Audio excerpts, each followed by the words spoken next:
अस्सलाम वालेकुम। Lecture 4 start करते हैं जी, कैफ 1 का। कैसा लगा फिर सरप्राइज आपको रात? कौन कौन तरावियां पढ़ने गया था दोबारा? 2 सफ़े भी नहीं बनी थी। हाँ फिर जाहिर है। चलें जी, 2 सवाल थे आपके होमवर्क में कल। एक तो सिंपल बगैर डिस्पोजल वाला सवाल था, इसका सलूशन मैंने नहीं दिया, जरूरत नहीं महसूस की। अगर आपको लगे तो बता दीजिएगा, मेरा नहीं ख्याल। थोड़ा कॉन्फिडेंस भी आपके अंदर होना चाहिए कि हाँ भी जो किया हमने वो सही किया। ठीक है, डिस्पोजल 3 थे, मैंने आपको कहा था 3 डिस्पोजल्स अलग अलग ट्रीट करना। ठीक है, इसका सोल्यूशन जो है उसमें डिस्पोजल अकाउंट एक ही बना हुआ है। वो इसलिए कि दोनों तरह से चूंकि अलाउड तो है ही, तो दूसरा सोल्यूशन भी आप देख लें। वैसे मेरी तरफ से रेकमेंडेड यही होगा कि जितने डिस्पोजल हों सवाल में उतने डिस्पोजल अकाउंट हमने बनाने हैं। अब ये होगा कैसे सर? सोल्यूशन में तो आपने सिंगल वाला बना दिया। उसका हल है आज वाले सवाल के अंदर, जो क्लास में हमने करना है उसके अंदर 2 डिस्पोजल्स का होना। तो जब हम उसमें करके देख लेंगे इंशाल्लाह आपको फिर समझ आ जाएगी कि कैसे इसको ट्रीट करना है। ठीक हो गया? सही है। तो जी जी सर क्वेश्चन नंबर 22 के हमारे पास 3 एसेट्स थे, तो सर 3 के हमने अलग-अलग एक्यूमुलेटेड डेप्रिसिएशन अकाउंट बनाने या एक ही एक्यूमुलेटेड डेप्रिसिएशन? देखो भाई, एक्यूमुलेटेड डेप्रिसिएशन अकाउंट इतने बनाओ जितने एसेट अकाउंट बनाए हैं। सादा सी बात है। एसेट अकाउंट कितने बनाए थे? एसेट अकाउंट 3 बनाए थे। एसेट अकाउंट 3 बनाए थे। प्लांट एंड मशीनरी, फर्नीचर और वेहिकल। हाँ सॉरी, मैं सवाल देख लूं। व्हीकल है सिर्फ? हाँ हाँ ठीक, बिल्कुल। देखें यही तो आप बात कर रहा हूं, जितने एसेट अकाउंट बनाओ उतने एक्यूमुलेटेड डेप्रिसिएशन अकाउंट बनाओ। ये डिस्पोजल से हट के बात है। क्या मतलब एक क्लास ऑफ एसेट के लिए आप एक अकाउंट बनाते हैं ना। अब आपने प्लांट एंड मशीनरी एक क्लास के लिए एक लेजर बनाया, सारे प्लांट सारे मशीनरी उसके अंदर। आपने व्हीकल्स के लिए एक क्लास ऑफ एसेट कहते हुए एक लेजर बनाया, सारे व्हीकल्स उसके अंदर। आपने सारे फर्नीचर्स के लिए एक लेजर बनाया, सारा फर्नीचर उसके अंदर। ऐसे किया ना, तो फिर इनकी डेप्रिसिएशन रेट्स भी तो अलग अलग हो सकते हैं। व्हीकल का अलग होगा, प्लांट मशीनरी का अलग होगा, फर्नीचर फिक्सर्स का अलग होगा। तो फिर जितने एसेट अकाउंट उतने एक्यूमुलेटेड डेप्रिसिएशन अकाउंट। अगर एक ही है तो एक ही बनाओगे। ठीक है, ये डिस्पोजल से हट के बात है। अब अगली बात है डिस्पोजल की। तो डिस्पोजल अकाउंट एक भी बन सकता है जैसे सोल्यूशन में नजर आ रहा है, लेकिन मेरी रिकमेंडेशन ये है कि सवाल में जितने डिस्पोजल अकाउंट हो उतने जितने डिस्पोजल्स हो उतने डिस्पोजल अकाउंट बनाने। ठीक है, और सही है। इसका सोल्यूशन मैं कल दे दूंगा। मुझे साकिब कहाँ है? साकिब, मुझे कोई साकिब को जाके ना अभी टीए को जाके कह देना कि कल वाले हैंडआउट के अंदर मैंने क्वेश्चन 22 का सोल्यूशन डाल देना। ठीक है, 22 था 23, ये जो भी सवाल है ये बता देना। ठीक है, एसिड का एक उस सवाल में बना ही नहीं सकते। 22 है, इसमें आप प्लांट एंड मशीनरी, फर्नीचर और व्हीकल का एक अकाउंट कैसे बना सकते हैं? बन ही नहीं सकता। जब इनका एक अकाउंट नहीं बना तो फिर एक्यूमुलेशन भी एक नहीं बनना। आगे रेट भी डिफरेंट होंगे। ठीक है ना, मतलब आपने हर एक क्लास को अलग अलग ट्रीट करना है। ठीक है भाई, ये क्वेश्चन 22 का सोल्यूशन मैंने आज नहीं ऐड किया था, लेकिन ये करना चाहिए था। ये कल वाले हैंडआउट में ऐड करवाना है मुझसे। ठीक है, आज ही बनवा लेना ना हैंडआउट क्लास के बाद। ठीक है, ये नोट कर लो। अच्छा चलें जी, कल सवाल हमने पूरा नहीं किया था। एसेट अकाउंट और एक्यूमुलेटेड डेप्रिसिएशन अकाउंट तो मुकम्मल हो गए थे, डेप्रिसिएशन एक्सपेंस की कैलकुलेशन भी हो गई थी, लेकिन डिस्पोजल अकाउंट ना बनाया था ना स्टेप्स पूरे किए थे। ठीक है, अब मैं कल वाले सवाल को पूरा नहीं करने जा रहा, वो तो आप पूरा करेंगे। उस जैसा ही एक सवाल नहीं, उस जैसे 2 सवाल और करेंगे जिसके अंदर सारा कुछ मुकम्मल कर लेंगे। ठीक है, तो क्वेश्चन नंबर 21 स्टार्ट करते हैं। Following balances are appearing on 1 January 17, आज वाला hand out.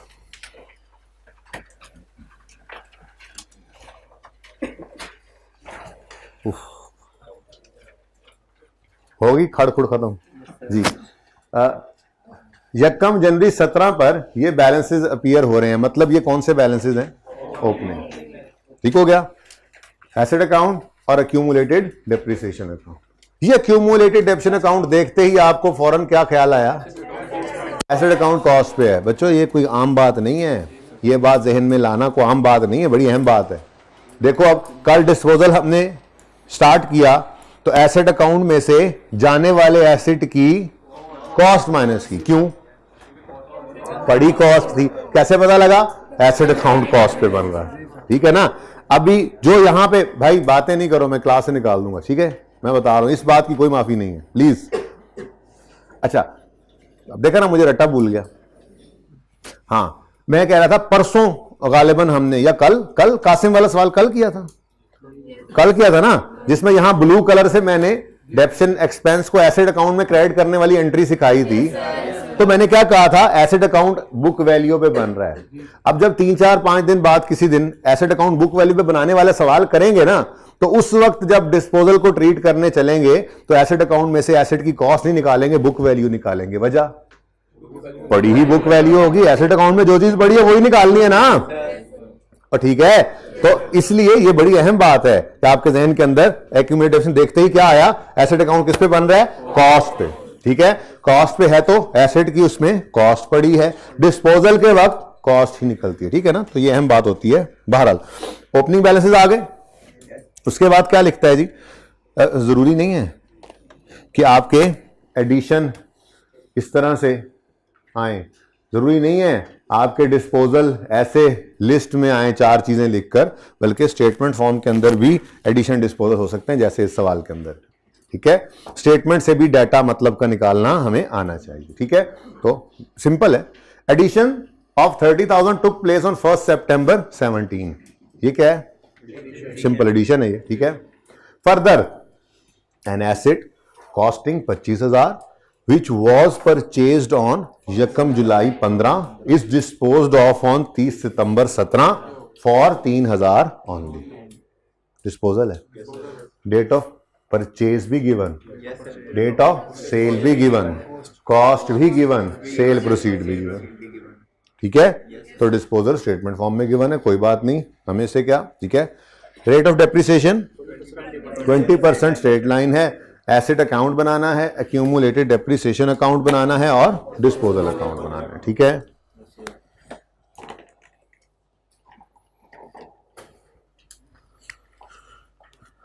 Question number 21 lecture 4 का ही हैंड आउट आज चल रहा है, ओके। ये पता है ना क्वेश्चन नंबर 21, 24 ये कैसे चल रहे हैं, बताया था आपको चैप्टर 7 के अंदर ये नंबरिंग है, ठीक है ना। बाकी बुक पे काम को थोड़ा होल्ड रखा हुआ था, तो आईकेप के बुक का इंतजार था जो कि आ चुकी है। अब आपको शायद पता हो, पता है किसी को? आईकेप ने वेबसाइट पे अपनी बुक को अपडेट करके डाल दिया है। सिलेबस में तो कोई चेंज नहीं है, लेकिन किताब में कुछ पैरा स्टैंडर्ड के डाले गए हैं या कुछ नई एग्जांपल्स हैं, ठीक है।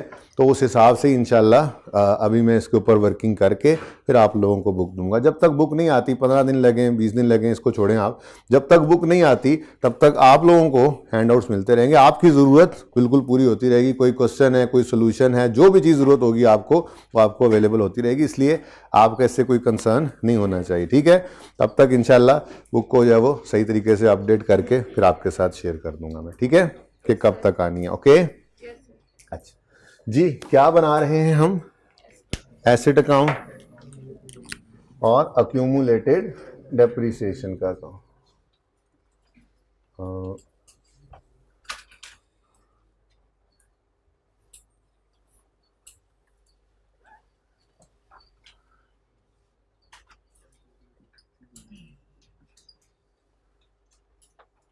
आज रुपीज में सवाल कर लेते हैं,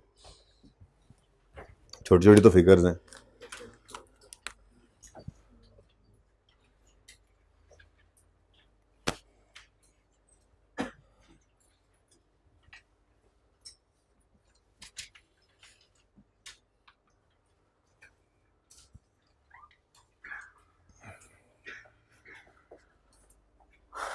अच्छा जी, अब कल जो जगह छुड़वाई हुई थी, आज बहरहाल मैं डिस्पोजल अकाउंट इस सवाल में बनाऊंगा, तो आप घर पे ना उसको भी कंप्लीट कर लीजिएगा जो सवाल आपने छोड़ रखा है, ठीक है। मतलब जिस सवाल में डिस्पोजल अकाउंट छोड़ रखा है, कल जो किया था क्लास वर्क वाला, या क्योंकि डिस्पोजल अकाउंट एक है या एक से ज़्यादा है, सोल्यूशन में कंसर्न इसलिए नहीं था क्योंकि डिस्पोजल अकाउंट मैंने बनाना सिखाया ही नहीं हुआ था आपको। और मैंने कहा था जितना सवाल हमने कल किया है आपने होमवर्क में भी उस सवाल को उस लेवल तक ही करना है, और वो लेवल ये था कि एसेट अकाउंट और अक्यूमुलेटेड डेप्रिसिएशन अकाउंट कंप्लीट करना है डेप्रिसिएशन एक्सपेंस की वर्किंग करके। डिस्पोजल अकाउंट बनाने की ज़रूरत ही नहीं थी, वो तो आज सिखाऊंगा, ठीक है ना। ओके, तो डिस्पोजल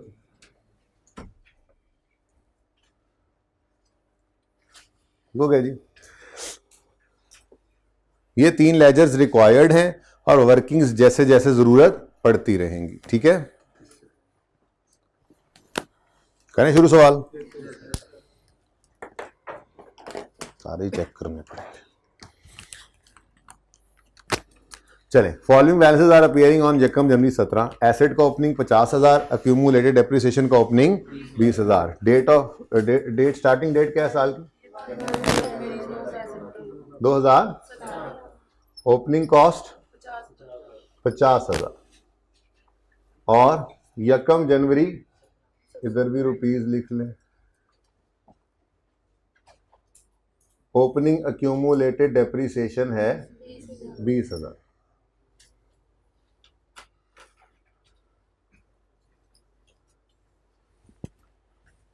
ठीक है जी।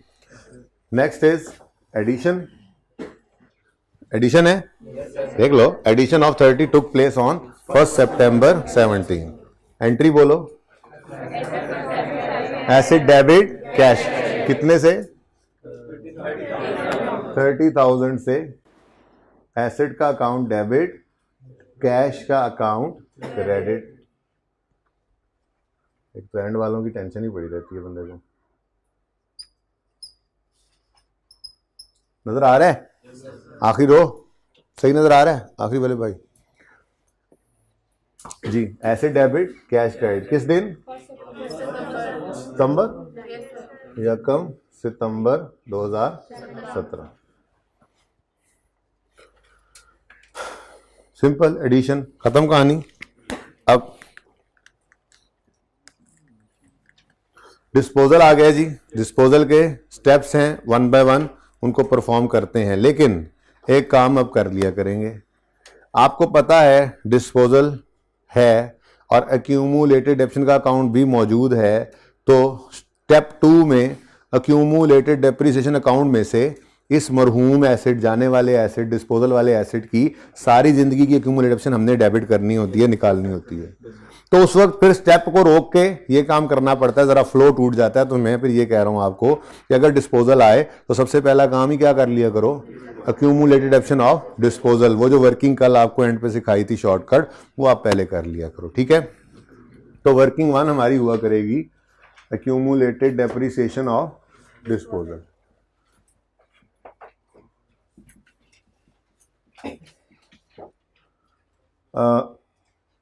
कल तो मैंने इसको वर्किंग 2 कहा था, ठीक है, लेकिन आपको साथ ही कहा था कि हम इंशाल्लाह इसको वर्किंग 1 रखा करेंगे। इस मेथड में तो ना सही, लेकिन नेक्स्ट मेथड में, जो कि आज मैंने शुरू नहीं किया, बच्चों की पुरजोर फरमाइश के ऊपर, उन्होंने कहा बस यही सही है जी, आज हम ये पक्का कर लें। तो उनकी तो मैं कोई नहीं मानता, असल में टाइम ही नहीं बचा था।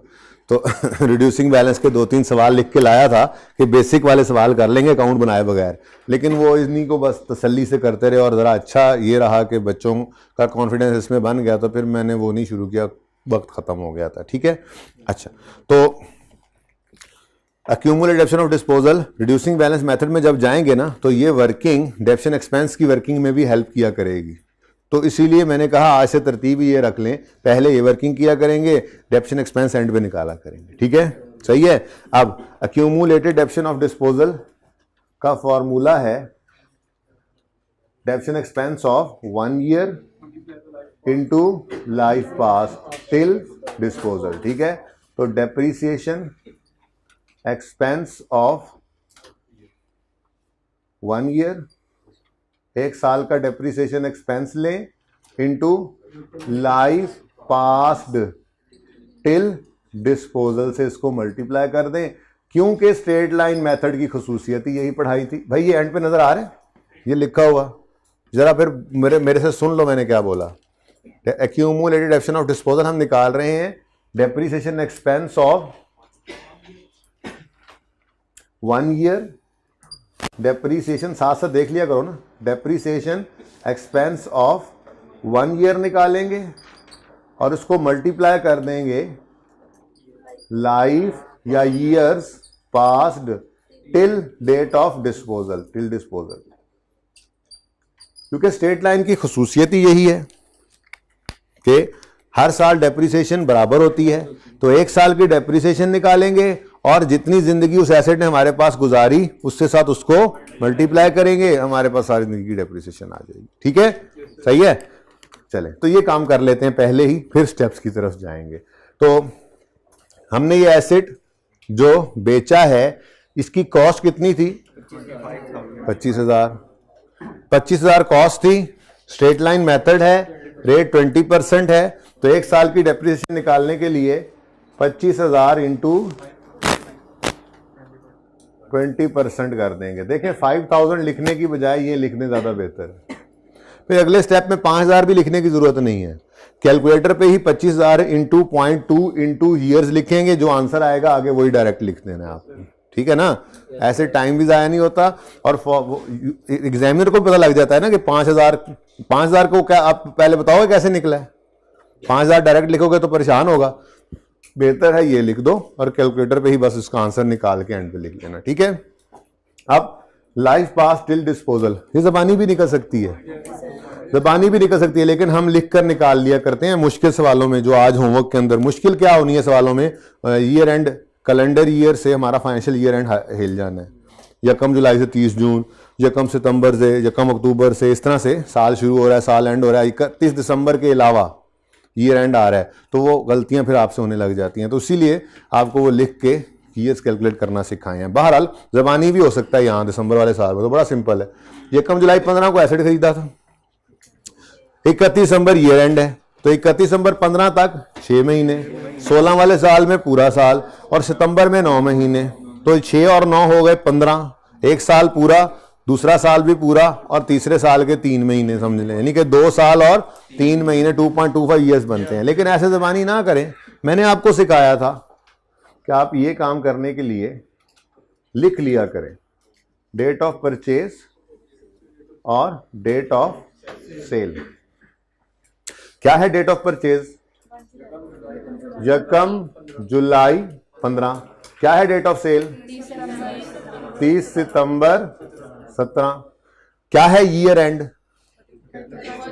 31 दिसंबर। अब डेट ऑफ परचेज के पास आकर आपने देखा यकम जुलाई को अगर ये एसेट आया था तो 15 को, यकम जुलाई 15 को अगर ये एसेट आया था तो 15 वाले साल में कितने महीने चला? यूज हुआ 6/12। 16 वाले साल में और 17 वाले साल में, तो कैलकुलेटर पे इसको ऐड करेंगे तो आंसर आएगा 2.25 ईयर्स। ठीक हो गया? ये 2.25 ईयर्स यहां पर कर दें आप मल्टीप्लाई, आंसर आता है 11. लो भाई, ये क्या आ गया? Accumulated depreciation of disposal from date of purchase till date of cell.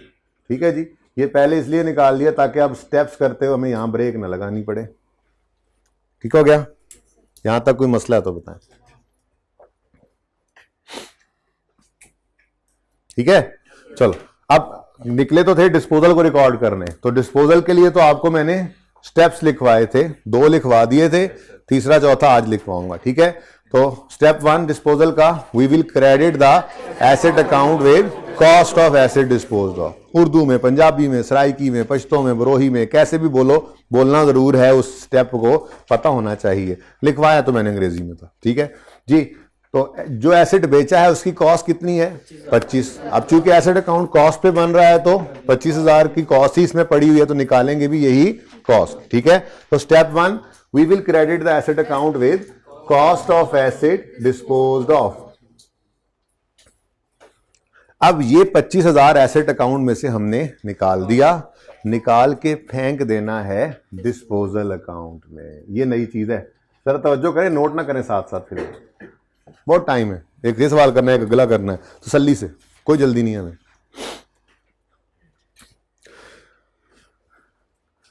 Asset account को क्रेडिट किया जाने वाले एसेट की कॉस्ट से, ये है हमारा स्टेप डिस्पोजल का, ये जर्नल एंट्री भी कह सकते हैं इसको, ठीक है। इसका दूसरा इंपैक्ट कहां फेंक दो, डिस्पोजल अकाउंट में। अब सवाल पैदा होता है कि इस डिस्पोजल अकाउंट की क्या नेचर है। एसेट अकाउंट की क्या नेचर होती है, डेबिट। अक्यूमुलेटेड एक्शन अकाउंट की, डिस्पोजल अकाउंट की डेबिट। क्रेडिट कोई नेचर नहीं, तुम्हें किसने बताया? नहीं नहीं, ऐसी कोई बात मैंने तो नहीं बताई अभी तक इन बच्चों को जी। डिस्पोजल अकाउंट की मैं तो बहरहाल ये बताता हूं बच्चों को, कोई नेचर नहीं होती। डिस्पोजल अकाउंट में सिर्फ हमने सेकंड इंपैक्ट फेंकना होता है। डिस्पोजल अकाउंट की अपनी कोई नेचर नहीं है, ये सिर्फ आया है हमें गेन लॉस कैलकुलेट करके देने के लिए। गेन लॉस कैलकुलेट करेगा और अपने घर वापस चला जाएगा, ठीक है। तो इसका मतलब ये लिख लेने में कोई हर्ज नहीं है कि इस अकाउंट की कोई नेटिवरे नहीं होती, यानी ये ना डेबिट नेचर का अकाउंट है ना क्रेडिट नेचर का, बल्कि इसमें तो हमने सेकंड इंपैक्ट डिस्पोजल के स्टेप्स का सेकंड इंपैक्ट डालना है, ठीक है। तो स्टेप 1 क्या था जी, एसेट अकाउंट को क्रेडिट करेंगे जाने वाले एसेट की कॉस्ट से, ये स्टेप डिस्पोजल का है और इसको डिस्पोजल की जर्नल एंट्री भी कहते हैं, ठीक है ना। हाँ, लेकिन गेन लॉस निकालने का तरीका या जर्नल एंट्री कर लें या डिस्पोजल अकाउंट बना लें, दोनों ही हैं। जर्नल एंट्री आज नहीं करवाई, कल करवाऊंगा इंशाल्लाह, ठीक है ना। तो बहरहाल डिस्पोजल अकाउंट के अंदर सिर्फ सेकंड इंपैक्ट हमने इसका फेंकना है, इंशाल्लाह गेन लॉस निकल आएगा हमारा थोड़ी देर में, ठीक है। तो फिर step 1, we will credit the asset account with cost of asset disposed of. ये जाने वाले एसेट की कॉस्ट को यहां से क्रेडिट किया, इसको कहां फेंक दिया, डिस्पोजल में, यानी दूसरा इंपैक्ट डिस्पोजल को दे दिया, ठीक है। अब यहां पर आप लिख लें किस डेट को हुआ ये काम, किस दिन बेचा, 30 सितंबर 2017, और ये क्रेडिट के अगेंस्ट डेबिट क्या हुआ है, डिस्पोजल अकाउंट, ठीक है। ऐसे ही डिस्पोजल अकाउंट में आओ, ये 25,000 के डिस्पोजल वाले डेबिट के अगेंस्ट क्रेडिट क्या हुआ है, एसेट अकाउंट। समझ आई? मुश्किल या आसान? Step 1, we will credit the asset account with cost of asset disposed of. दूसरा इंपैक्ट कहां फेंक दो, डिस्पोजल में। स्टेप 2, हम जाने वाले एसेट की सारी जिंदगी की एक्यूमुलेटेड डेप्रिसिएशन जो है उसको एक्यूमुलेशन अकाउंट में से निकाल देते हैं, यानी डेबिट कर देते हैं।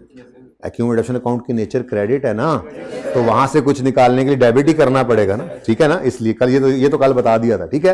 तो एक्यूमुलेटेड डेप्रिसिएशन अकाउंट को हमने डेबिट करना है जाने वाले एसेट की सारी जिंदगी की एक्यूमुलेटेड डेप्रिसिएशन से, लाइफ से नहीं, एक्यूमुलेटेड डेप्रिसिएशन से, ठीक है। और वो हमने कैलकुलेट कर ली हुई है 11,250, ठीक है। तो step 2, we will debit the accumulated depreciation account with accumulated depreciation of disposal from date of purchase till date of sale, ठीक है। तो 11,250 ये accumulated depreciation account में हो गया डेबिट।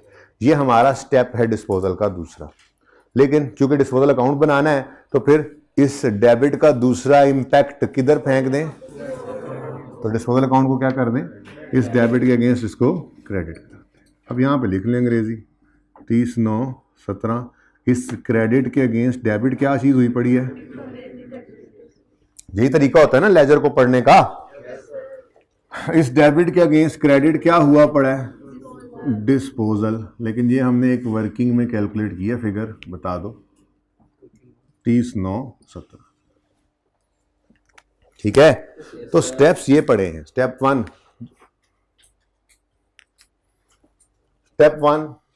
जमाई नहीं लेनी, आजकल तो वैसे ही बड़ी नींद आएगी है ना। अभी शुक्र करें सुबह सुबह पढ़ रहे हैं आप, सुबह सुबह इतना मसला नहीं होता। मसला तो होता है जोहर के बाद शुरू, जोहर तक तो फिर बंदा चार्जिंग चल रही होती है, बैटरी लो हो जाती है आहिस्ता आहिस्ता, लेकिन जोर के बाद वाली क्लास में सही मुजाहिदा होगा आप लोगों का जी। लेकिन आप हिम्मत करेंगे, आपके सामने तो टारगेट है, आपने तो सीए करना है ना, तो जिसके सामने टारगेट होता है वो तो हिम्मत करता है ना फिर। ठीक है जी। एसेट अकाउंट बरकत बड़ी होती है इस वक्त, इस महीने में जो काम भी करो, पढ़ाई भी करोगे उसमें बरकत बड़ी होती है। लगेगा कम पढ़ा जा रहा है लेकिन उसमें बरकत होगी इंशाल्लाह। ठीक है ना, तो हिम्मत करनी है थोड़ी सी। ये स्टेप 1 एसेट अकाउंट को क्रेडिट किया। ठीक है, ये स्टेप 1 नहीं है, ये बस दूसरा इंपैक्ट है। स्टेप 2 अक्यूमुलेटेड डेप्रिसिएशन अकाउंट को डेबिट किया। ठीक है, हाँ, इसका ये स्टेप 2 नहीं है, ये तो बस दूसरा इंपैक्ट है। ओके, यहां तक कोई मसला? अच्छा, मैं तो कहता हूं कल जितना सवाल भी पूरा कर लेते हैं, क्योंकि कल वाली रिवीजन भी तो कर लेना जरा, जितना कल करके आपको घर भेजा था। ठीक है, चलो, तो स्टेप 3 और 4 फिलहाल नहीं करते, थोड़ी देर में करते हैं। ठीक है, अच्छा, अब ये काम कर लेने के बाद हमने अगला काम क्या किया था? डेप्रिसिएशन एक्सपेंस की कैलकुलेशन की थी हमने।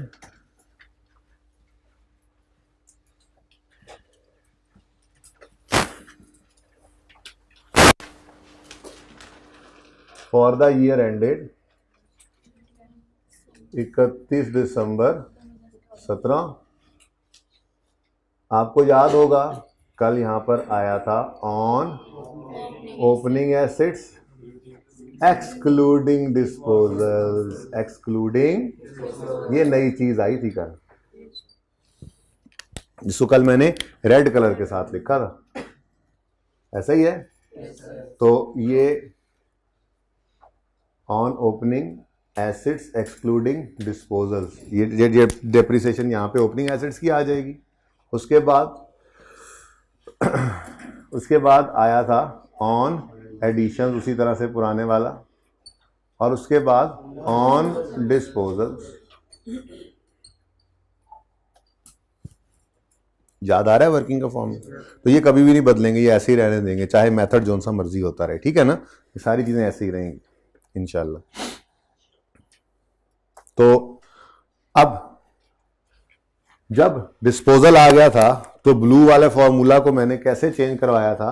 मैंने आपको कहा था ओपनिंग कॉस्ट, वैसे तो cost of all minus cost of disposal भी सही होता है, लेकिन चलो ओपनिंग की जो आदत होती है ना लिखने वाली, वो लिख लेने में हर्ज नहीं होता। ठीक है ना, ओपनिंग असल में तो ये चीज़ हेल्प देगी जाके अगले मेथड में, बुक वैल्यू वाले में। ओपनिंग बुक वैल्यू वहाँ पे तो लाजमी होती है। बहरहाल यहाँ पे भी लिखने की आदत ऐसी रख लो, क्योंकि असल में हम ओपनिंग एसेट्स पे डेप्रिसिएशन निकाल रहे हैं, तो अगर ओपनिंग लिखने से ये पता लग जाता है कि ये ओपनिंग वाली कॉस्ट ही उठानी है, तो इसलिए यहाँ पर ओपनिंग लिख लेने में हर्ज नहीं है, उल्टा फायदा ही है यहाँ पे भी। ठीक है, तो opening cost of all minus opening cost of disposal, जो बाकी बच जाएंगे उन पे लगा देंगे हम रेट, और कोई फ्रैक्शन नहीं लगाएंगे। इंपॉर्टेंट चीजें याद रखने वाली यही तो हैं।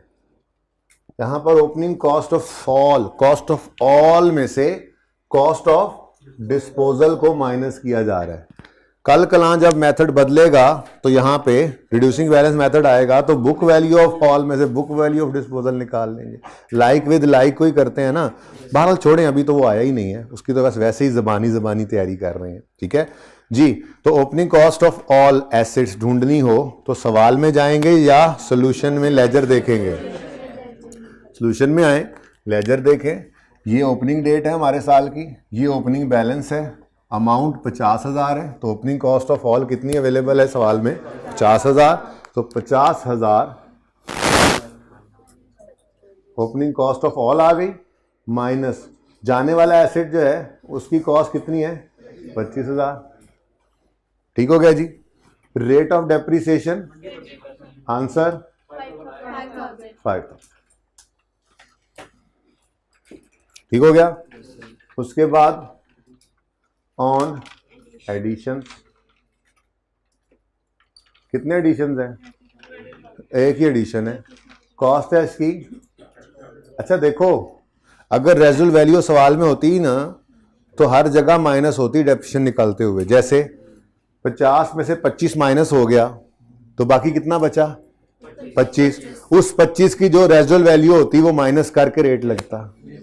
एडिशन है तो कॉस्ट माइनस रेजुअल वैल्यू होती, फिर ये जो 25 निकल के डिस्पोजल में आता इसमें भी 25 माइनस इसकी रेजिडुअल वैल्यू माइनस होती है। स्ट्रेट लाइन की खसूसियत याद रखनी है, भूल नहीं जाना टेस्ट में जाके कहीं, ठीक है। तो 30,000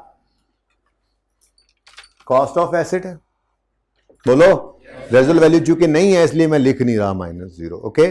इंटू 20% इंटू यकम सितंबर को ये आया है, सितंबर, अक्टूबर, नवंबर, दिसंबर, 4 महीने इस्तेमाल हुआ, 2000, ठीक है जी। नेक्स्ट ऑन डिस्पोजल्स, कितने डिस्पोजल्स हैं? एक ही है अभी, अगले सवाल में 2 आएंगे इंशाल्लाह, ठीक है। तो डिस्पोजल एक ही है, 25,000। वहां से माइनस इसलिए किया था कि वहां पर पड़ा रहता तो पूरा साल डेप्रिशिएट होता, अलग ले आए। और अब देखेंगे जितना अरसा इस्तेमाल में रहा उतना अरसा डेप्रिशिएट कर दें। तो 30/9 को बिका है, 30/9/17 को बिका है, तो 9 मंथ्स हमारे पास ये यूज हुआ, तो डेप्रिशिएट कर दो 9/12 जी, 3,750 आ गया। ग्रैंड टोटल कर दें 10,750। ये क्या चीज आई है भाई? एक्शन एक्सपेंस की एंट्री क्या होती है? आखिरी रो वाले भाई, आज पहला दिन है तुम्हारा, दरमियान वाले, साथ वाले का भी, साथ वाले का भी। आप दोनों ने पहले कभी अकाउंटिंग पढ़ी है? भाई बीआरसी में पढ़ी है, उसमें डेप्रिसिएशन की एंट्री सीखी थी। क्या सीखी थी?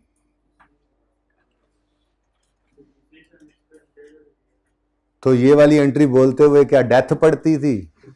जब सारे बोल रहे थे तो डेथ, यू नो डेथ, मौत पड़ती थी। बोलनी है एंट्री। मैंने अभी ना कल ही बच्चों को बताया है ये कि मैंने पास होते देखा है उन बच्चों को जो एंट्रियां बोलते हैं क्लास के अंदर। आहिस्ता आहिस्ता, शोर नहीं मचाना, गला खुश्क नहीं करना, रोजा है मुझे पता है आप लोगों का, लेकिन अपने कान तक आवाज पहुंचे। तो मैंने वो एंट्रियां बोलने वालों को पास होते देखा है, मैंने ये कल बताया था, आप कल थे नहीं, मैंने कहा आपको भी बता दूं, ठीक है। तो डेप्रिसिएशन की एंट्री क्या होती है जी? पहला दूसरा रोजा, मेरा स्माइल अभी नहीं निकल रही, तीसरे रोजे से शुरू हो जाएगी निकलनी, है ना जी। Depreciation expense debit, accumulated depreciation कितने से जी? 10,750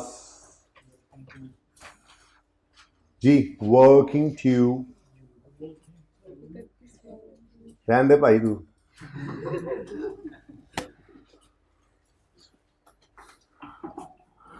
नो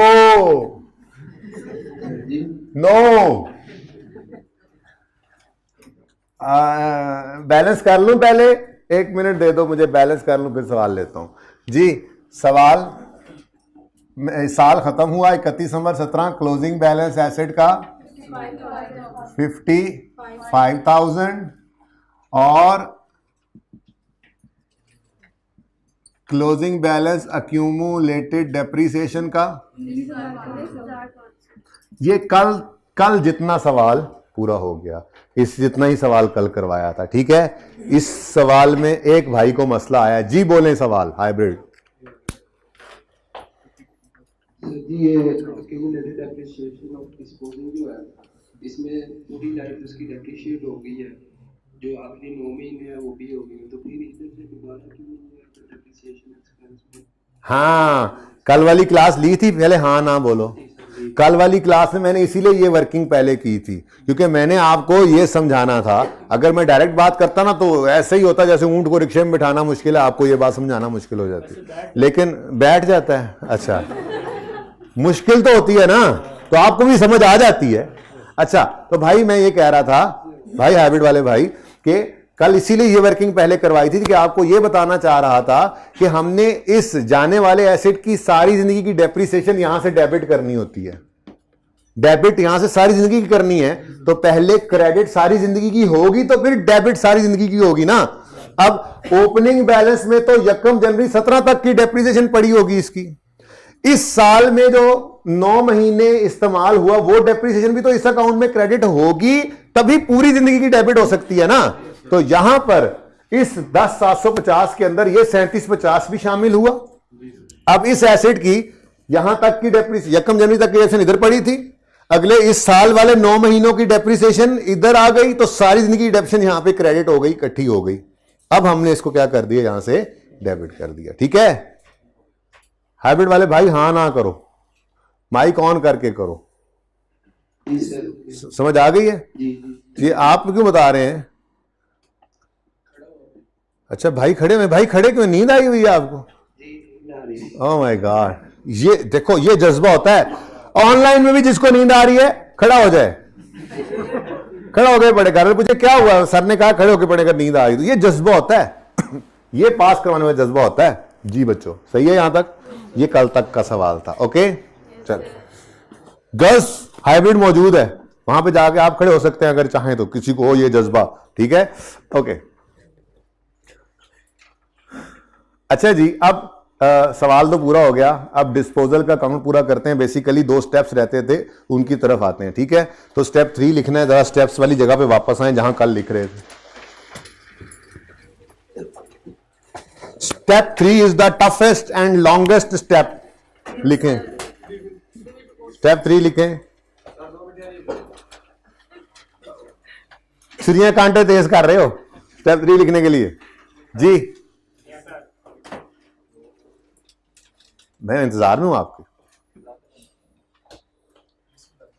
बिस्मिल्लाह, मैं बिस्मिल्लाह कर दी बिस्मिल्लाह मैंने जी। स्टेप 3 लिखे लिखे लिखे, we will record cash, full stop, step over. हाँ हाँ, we will record cash, full stop लगाओ, फुल स्टॉप मान जाओ। Step 3 is over.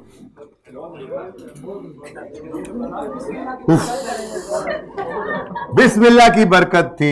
ये मुसलमान का शेवा होता है, हर अच्छी चीज को भी अल्लाह की तरफ मंसूब किया। अच्छा जी, ये आपका दिमाग ब्लू है, आपको पता है ना? वो हर ब्लू अकाउंट सवाल के अंदर जो बनाता हूं आपके दिमाग में बनना होता है।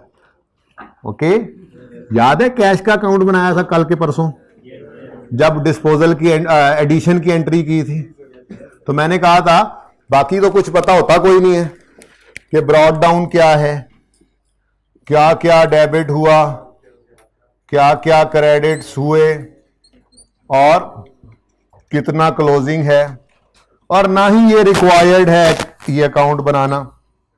ठीक है, इसलिए बनाते नहीं है। लेकिन डबल एंट्री को जरा लेके चलने के लिए ना दिमाग के अंदर बना लेंगे ना, ये दिमाग जरा सामने आया थोड़ी देर में, फिर खत्म हो जाएगा। ठीक है ना? तो फिलहाल दिमाग आपका सामने बोर्ड पे आ चुका है। ओके, आमिर भाई यहां से लगा के रखना है आपने, बस यहां तक।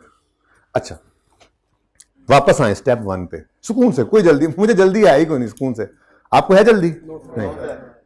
Step 1 we will credit the asset account with cost of disposal. ये जाने वाला एसेट की कॉस्ट थी, क्रेडिट कर दी, ये स्टेप 1 था। दूसरा इंपैक्ट किसको दे दिया? Step 2 we will debit the accumulated depreciation account with accumulated depreciation of disposal from date of purchase till date of sale। ये स्टेप 2 था। दूसरा इंपैक्ट किसको दे दिया? डिस्पोजल। अब बच्चों, जब एसेट खरीदा था तो कैश गया था, जब एसेट बेचोगे तो कैश आएगा। कैश आए तो कैश बढ़ा, कैश बढ़ा तो कैश, इतनी को काउंटिंग आती है। ठीक है, तो स्टेप 3 में जब हमने कैश रिकॉर्ड करना है, मैंने जनरल स्टेप लिखवाया है, वी विल रिकॉर्ड कैश। मैंने ये नहीं बोला कि लिखो we will record cash receipt या कैश रिसीव्ड, क्योंकि अभी कल परसों, जब कल नहीं तो परसों एक्सचेंज शुरू करेंगे, एक्सचेंज ऑफ एसेट पढ़ेंगे, तो एक्सचेंज ऑफ एसेट के अंदर हम पुराना एसेट दे के नया एसेट लेते हैं, तो कुछ पैसे उल्टा देने पड़ जाते हैं। वो एक्सचेंज भी डिस्पोजल की एक शक्ल है, जाने वाला एक पुराना एसेट तो जा ही रहा है ना, तो अब उस सूरत के अंदर कैश रिकॉर्ड करना है, लेकिन कैश आ नहीं रहा होता, जा रहा होता है। इसलिए मैंने जनरल स्टेप लिखवाया है। स्टेप्स तो यही चलते रहेंगे आगे प्लस माइनस करके। ठीक है ना? तो स्टेप 3 मैंने क्या बोला? We will record cash. अब एसेट अगर बिकेगा तो कैश आएगा, कैश आएगा तो cash account debit, cash account कितना कैश आया है? 3000 ओनली सेल प्रोसीड्स आज इस्तेमाल हो रही हैं, कल वाले सवाल में इस्तेमाल नहीं हुई थी। तो अगर एसेट बिके तो कैश आता है, ठीक है। बारिश आती है तो अच्छा कैश डेबिट। ये क्या है? ये स्टेप 3 है हमारा। ये क्या है जी? We will record cash. Done, ठीक है। अब फिर जरा दोबारा स्टेप 1 पे वापस गया हूं, ठीक है। स्टेप 1 में एसेट अकाउंट को क्या किया था हमने? डिस्पोजल की कॉस्ट से क्रेडिट, ये स्टेप था। दूसरा इंपैक्ट डिस्पोजल। स्टेप 2 में अक्यूमुलेटेड डेप्शन अकाउंट को एसेट की सारी जिंदगी डेप्शन से डेबिट किया था, ये स्टेप 2 था। और दूसरा इंपैक्ट डिस्पोजल। स्टेप 3 एसेट बिका है तो कैश आया है, कैश का आना कैश अकाउंट में डेबिट होता है, ये तो स्टेप 3 है। इसका दूसरा इंपैक्ट कहां फेंकोगे? तो कैश अकाउंट डेबिट हुआ पड़ा है तो डिस्पोजल का अकाउंट क्रेडिट कर देंगे। अब यहां पे क्या लिखोगे? इस डिस्पोजल के क्रेडिट के अगेंस्ट डेबिट क्या हुआ है, और इधर वैसे तो ये बना नहीं रहे, लेकिन चलो इस कैश के डेबिट के अगेंस्ट क्रेडिट क्या हुआ है, यानी इस कैश के लेजर को जिस बंदे की नजर पड़ेगी ना, वो भी इसको देखकर क्या कहेगा? अच्छा ये 3000 तो एसेट के बिकने से आया है। ऐसे ही होती है ना मीनिंगफुल इंफॉर्मेशन, बचपन में आपने पढ़ा था, लेजर बता देता सब कुछ, ठीक है। ये बात समझ आई अब, ठीक है। तो आखिरी बार 3 स्टेप्स, फिर चौथे पे चलते हैं। आखिरी बार 3 स्टेप्स।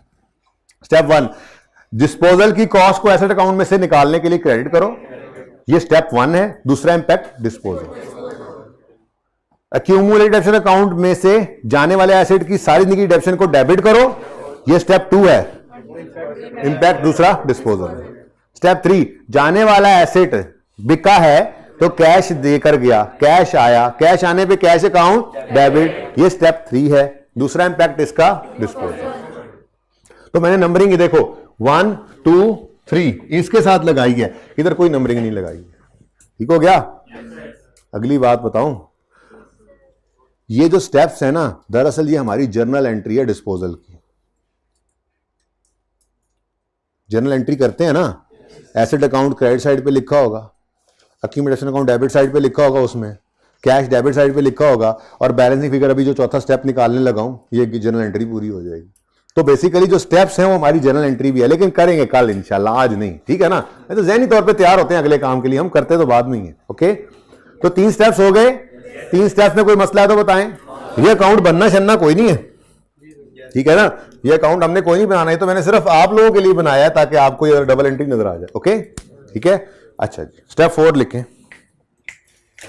भाई देखो, एसेट बिकता है तो या गेन देता है या लॉस। एसेट बिका है तो या गेन पे बिकेगा या लॉस, बराबर में भी बिक सकता है। बहरहाल गेन आया है या लॉस आया है या बराबर है, यही देखने के लिए तो डिस्पोजल अकाउंट बनाया है, ठीक है। अब डिस्पोजल अकाउंट में जब 3 स्टेप्स पढ़ते हैं, तो अगर तो कोई गेन लॉस नहीं है तो दोनों साइड्स बराबर होती हैं, और अगर दोनों साइड्स बराबर नहीं है तो या गेन है या लॉस है। मेरी अभी इस तरफ कोई तवज्जो नहीं है कि गेन है या लॉस है, ठीक है। मेरी सिर्फ इतनी सी बात है कि गेन हो चाहे लॉस हो, जाना तो प्रॉफिट एंड लॉस में ही है ना। गेन होगा तो अदर इनकम में जाएगा, लॉस होगा तो एक्सपेंसेस में चला जाएगा। ये तो नहीं है कि गेन प्रॉफिट एंड लॉस में जाता है और लॉस बैलेंस शीट में जाता है, बोलो। तो गेन है चाहे लॉस है, इससे कता नजर ये जो भी चीज निकली है बैलेंसिंग, जाना तो इसने कहां पे है। तो स्टेप 4 के अंदर गेन निकले या लॉस निकले, उसको कहां लेके जाना है? प्रॉफिट एंड लॉस में। ये स्टेप लिख लें आप, स्टेप 4। तो 3 और 4 ऐसे आसान से स्टेप्स थे। मैंने कहा था आपको कल का असल काम हमने कर लिया है, लेकिन इसको मैंने इसीलिए कल ये 2 मिनट में हो जाने थे स्टेप्स, कल फ्लो में भी थे, इसलिए नहीं करवाया क्योंकि वो पक्का करना था और ओवरडोज भी नहीं होना चाहिए था। तो वो पक्का हो गया, आज मजीद पक्का किया। अब ये 2 स्टेप्स में ऐसे निकल गए, अब आज इनकी प्रैक्टिस कर लेंगे थोड़ी सी और, ठीक है जी। स्टेप 4 लिखें, बैलेंसिंग फिगर। जरा इधर देखो, पहले इधर देखो, हैवियर साइड मुझे पता नहीं लग रही कौन सी है। कोई बच्चा पिछली क्लास में कहने लगे सर क्रेडिट, मैंने कहा अच्छा हाँ, इधर 2 जो पड़ी हैं इसीलिए कह रहा है क्रेडिट। डेबिट साइड हैवियर है भाई, तो बैलेंसिंग ऑफ लेजर आपने पढ़ी हुई है, बैलेंसिंग ऑफ लेजर में जो हैवियर साइड होती है लेजर को बैलेंस करने के लिए, बैलेंसिंग फिगर उसके ऑपोजिट साइड पे जाया करती है। ये तो पता है ना, इतनी अकाउंटिंग पढ़ी हुई है आपने, ठीक है। तो डेबिट साइड हैवियर है, बैलेंस करने के लिए कितना बैलेंस क्रेडिट साइड पे पड़ रहा है? अच्छा, अब ये 10,750 जो है ये बैलेंसिंग फिगर आई है, ऐसे ही है। ये गेन भी हो सकता है, लॉस भी, मैंने तो अभी आपको नहीं बताया, लेकिन ये गेन है चाहे लॉस है, जाना कहां है? ये लो, ठीक है। ये गेन लॉस बैलेंसिंग फिगर जो है प्रॉफिट एंड लॉस में जाती है। इसका स्टेप लिख लो, अब लिखो balancing figure in profit and balancing figure in disposal account. In disposal या ऑफ डिस्पोजल में क्या फर्क है? आप ऑफ लिख लो, मैं तो यूं बात कर रहा हूं। ये जो डिस्पोजल अकाउंट में फिगर आई है, मैं तो यूं बात कर रहा हूं, आप कह रहे हो वो जो नजर आ रहा होगा, आपकी अंग्रेजी आपके पास, मेरी अंग्रेजी मेरे पास जी। Balancing figure in disposal account will be gain और लॉस। बैलेंसिंग फिगर इन डिस्पोजल अकाउंट will be gain or loss which will be taken which will be taken 3 which will be किसने टेकन 3 खेली हुई है वैसे वीडियो गेमों की दुकान पे जाके? गुड, ये चीज जी। सॉरी कहां थे हम? हाँ सॉरी कहां थे? रट्टा भूल गया। चुप हाँ खेली हुई है फिर जी। Which will be taken to profit and loss account। तो स्टेप 4 दोबारा बोल रहा हूं। स्टेप 4 है balancing figure in disposal account will be gain और loss which will be taken to profit and loss account, ठीक है। तो स्टेप 4 ये पढ़ा, ये बैलेंसिंग फिगर है। हाँ, इसका दूसरा इंपैक्ट कहां जाएगा? प्रॉफिट एंड लॉस अकाउंट में जाएगा, प्रॉफिट एंड लॉस अकाउंट में जाएगा, और कहां जाएगा, ठीक है। लो यार, ये तो सवाल ही पूरा हो गया, हद हो गई वैसे। थोड़ा सा कुछ तो और करें, एक्सट्रैक्ट्स बना लेते हैं। चलो, प्रॉफिट एंड लॉस अकाउंट के एक्सट्रैक्ट्स, साल एक ही है,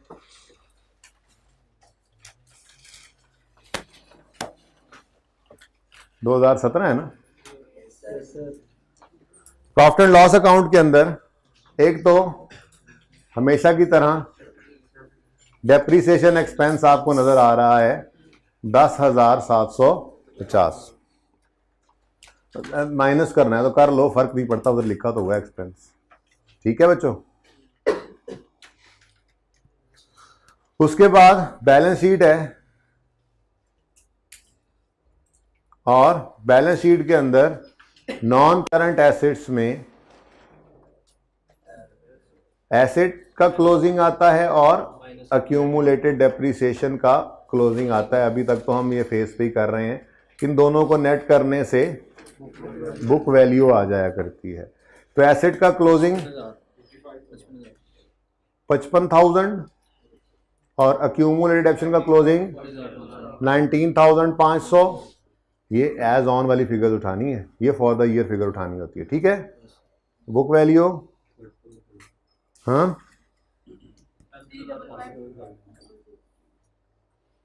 ठीक है। लो भाई, रिक्वायर्ड तो कोई नहीं था ये, लेकिन मैंने कहा पहली बार कुछ नई चीज आने लगी है, जरा तो देख लें। कोई नई चीज तो आई नहीं वैसे, कुछ खुदा का खौफ करो। अभी स्टेप 4 लिखा है कि balancing figure will be gain और loss which will be taken to profit and loss. तो देखो प्रॉफिट एंड लॉस वाली फिगर भी आ रही है, तो इसको लेके जाना है नहीं लेके जाना? अच्छा, अब लेजर से तो कल पढ़ना सिखाऊंगा, ठीक है। लेजर से कल पढ़ना सिखाऊंगा गेन लॉस। फिलहाल जबानी यहां से गेन लॉस हम खुद ही निकाल के देखते हैं। कैलकुलेटर्स हाथ में कीजिएगा। एक एसेट जो हमने 25,000 का खरीदा था, वो 11,250 की वैल्यू लूज कर चुका है, यानी डेप्रीशिएट हो चुका है। तो बुक्स के अंदर उसकी वैल्यू यानी बुक वैल्यू निकालनी हो तो कॉस्ट माइनस अक्यूमुलेटेड डेप्रिसिएशन करोगे। जरा मुझे बुक्स वाली वैल्यू, बुक वैल्यू बताओ। 13,000। अब आपकी किताबों में एक चीज 13,750 रुपए पर नजर आ रही है, यानी उसकी वैल्यू आपकी किताबों के हिसाब से 13,750 है। अगर आपको बाजार में उसके 3,000 मिले तो आपको नफा है कि नुकसान? सादा बात है, तिलों वाली तो नहीं है। ठीक है, और बात समझे हो? मैंने क्या कहा, 25 का एसेट खरीदा था, 11,250 की वैल्यू लूज कर चुका है। आपने बताया 13,750 इसकी बुक्स के अंदर हमारी वैल्यू आ रही है, हमारी बुक्स में इसकी वैल्यू, बुक वैल्यू इसकी आ रही है 13,750। ये 13,750 का एसेट जब हमारे हिसाब से 13,750 का ही है ना, जब ये हम बेचने गए, और भाई हमारी किताबों में 13,750 पे ही है ना, तो हमारे लिए ये एसेट 13,750 का ही हुआ हमारी किताबों के हिसाब से। अब ये 13,750 वाला एसेट जब हम बेचने गए तो बाजार में हमें मिले कितने? तो 13 वाली चीज 3 में बिके तो खुशियां मनाओगे? गम के पहाड़ टूट पड़ेंगे। ये तो लॉस है। ये क्या है? अच्छा, लेजर से कल पढ़ना सिखाऊंगा, फिलहाल सिर्फ जुबानी कलामी बस। ठीक है, ये लॉस है। ओके, तो लॉस है तो चाहे गेन है, जाना कहां होता है? प्रॉफिट एंड लॉस में। प्रॉफिट एंड लॉस के अंदर यहां पे हमने लिखा loss on disposal of fixed asset. कितना है जी? अच्छा, वैसे ये ना महज एक हसीन इत्तेफाक है, प्लीज। ये पिछली क्लास में ना मैंने दूसरे सवाल में एक्सट्रैक्ट्स बनाए थे, इसमें यहां पे बना दिए, चलो दूसरे में भी अब बना दूंगा। ये इत्तेफाक की बात है, ये नहीं डेबिशन और डिस्पोजल का लॉस सेम होना है, ऐसा कुछ नहीं होता। ये इत्तेफाक से सेम आया। ओके, सही है। बल्कि ठहरो, बदलने सवाल, सिर्फ सेल प्रोसीड ही बदलनी थी, सारा कुछ ही बदल जाना था, लेकिन चलो आपकी मर्जी है। ठीक है, बार इससे कंफ्यूज तो नहीं हो रहे? ये महज इत्तेफाक है, ये नहीं कि डेप्शन और लॉस ऑन डिस्पोजल सेम होता है हमेशा। ये एक महज एक हसीन इत्तेफाक हुआ है। जी चलेगा, कितनी बारी दसा? कितनी बारी? नहीं, मेरे में लगता है किसी बच्चे ने कहा है कि पता नहीं कोई 10-15 बारी है।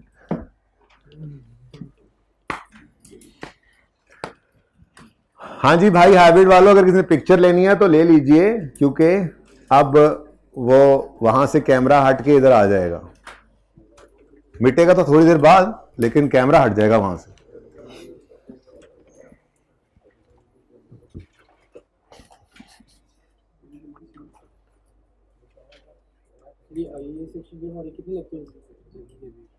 कोई बताए इस भाई को कितने को लेक्चर्स लगेंगे?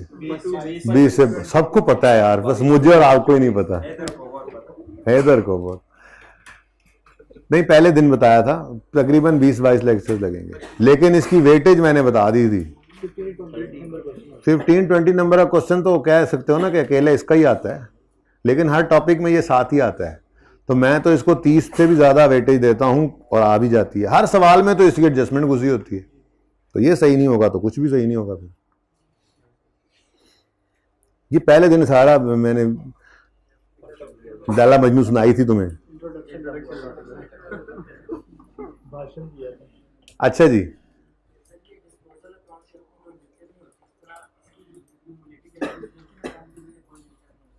अक्यूमुलेशन की नेचर होती है क्रेडिट।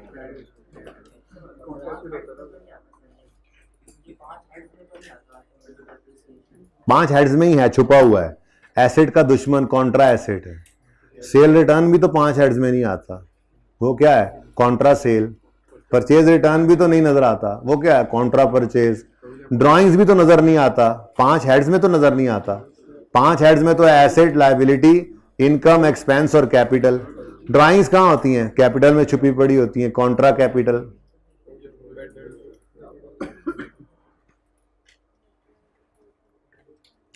(24) क्वेश्चन, जरा ज़ियारत फरमाएं इस क्वेश्चन की। इसके अंदर मैंने 14 को काट दिया है आप लोगों की, सिर्फ और सिर्फ आप लोगों की सहूलत के लिए। पिछली क्लास से ही काट के ला रहा हूं, उनकी भी सहूलत थी ना। आप लोगों का मतलब होता है आप लोग जो सुबह 7:15 से पढ़ना शुरू कर चुके हैं मेरे पास, तो आप लोग एक ही हैं, ठीक है ना? तो 1 साल का सवाल है, 10 रुपए का सवाल नहीं है, 1 साल का सवाल है। ओपनिंग बैलेंसेस गिवन है, एडिशन 1 है, डिस्पोजल 2 है। अब 2 डिस्पोजल करने सिखा दिए मैंने आपको। नहीं सिखाए तो अभी सिखाऊंगा, लेकिन ट्राई पहले करेंगे आप। ज़बानी आपको बता चुका हूं करना क्या है। 2 डिस्पोजल है ना, तो जो काम ये एक बार किया है ये सारा काम 2 बार ये वर्किंग होगी अलग अलग, 2 बार डिस्पोजल अकाउंट बनेंगे अलग अलग। डेप्रीसिएशन की कैलकुलेशन के अंदर यहां पर 2 एसिड्स माइनस होंगे और यहां पे 2 एसिड्स आ जाएंगे। अब इससे ज्यादा और मैं क्या बताऊंगा आपको, और मैं क्या बताऊं अब, ठीक है। अब आपको पूरे 5 मिनट दिए जाते हैं ये सवाल कंप्लीट करने के लिए। मैं चेक करने आऊंगा, हाइब्रिड से शुरू करूंगा, पता नहीं कौन सी वाली से, जल्दी करें। अब देखो हाइब्रिड में अब कुछ रजिस्टर निकल रहे हैं, जो पहले बैठे थे इन्हें आना ही कोई नहीं, लेकिन ये आना होता है मेरा, ठीक है। एक अकाउंट नहीं बनाना। ये सारा करने के लिए 5 मिनट बहुत ज्यादा है, 6 ले लो यार तुम, चलो क्या याद करोगे अब, तुम मेरे इतने करीब बैठे हो। 1 मिनट सबको भाई, इसकी वजह से 1 मिनट एक्स्ट्रा। इस वक्त 10:20 हुआ चाहते हैं। रोजा अफ्तार होने में कितनी देर रहती है यार? आमिर भाई में बटन खुला हुआ, आपने बताया ही नहीं यार। बच्चे रिकॉर्डिंग में कह रहे होंगे बदमाशियां कर रहे उस्ताद। बच्चों ने सुन तो नहीं लिया होगा ऑनलाइन वालों ने? अच्छा, सुन उन्होंने भी लिया है। क्यों भाई, सारी बातें वो भी सुनते हैं आप।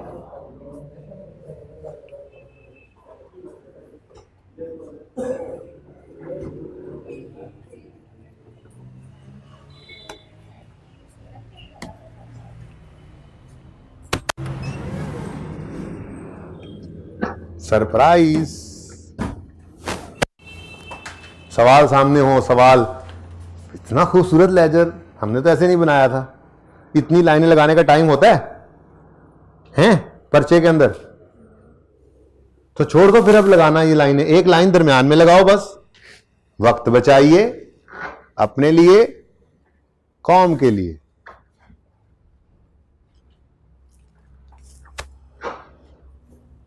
ठीक है ना, कोशिश करेंगे ना। आज घर होमवर्क करते हुए कोशिश कर लेनी है आप, क्योंकि इसमें ना बहुत टाइम लगता है। इतनी लाइंस लगाए हम, टाइम जाया होता है, टाइम बहुत कम होता है। FAR 1 का पर्चा करना है हमने। बेटा भी कोई सवाल किया भी है अभी तक? पहला दिन तो नहीं है। दिखाएं पिछला सवाल, अभी ये दिखाएं। अब अभी वाला। हाँ, ये जो आगे अगला सफा पलटो ना बेटा, अभी शुरू किया। क्यों? अभी मैंने कहा है, सॉरी, मुझे लगा शायद 5 मिनट गुजर गए। तो ये आप लोगों ने, इन बच्चों ने इतना ज्यादा कैसे लिख लिया है? और कोई नकला तो नहीं कर रहे, कोई फनकारियां तो नहीं ला रहे? क्वेश्चन नंबर लिख लिया आपने, शाबाश, गुड। जल्दी करो सुस्त लोगों।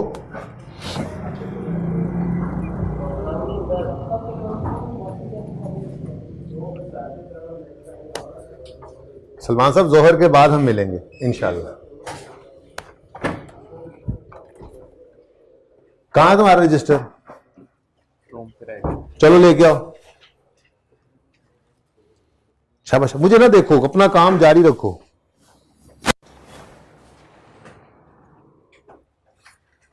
ये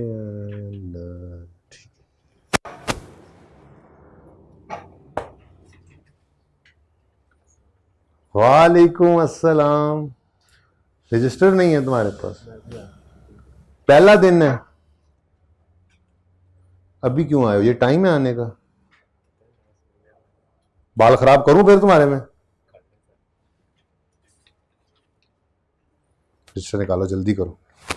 अरे आप जल्दी करो। अब ये काम तो कल भी किया था, आज भी किया तुम्हारे आने से पहले, अभी दोबारा कर रहे हैं। तुम्हारी अच्छी किस्मत है। नवा सफा ना कड्डो बनू खाओ की कीता जे, फ्रेश सफा खोल के बैठ जाते हैं। उस्ताद को गोले कराते हैं। गोलियों से तो बहुत आगे निकल चुके हैं आप लोग। हाँ भाई, कहां से आए हो पढ़ने?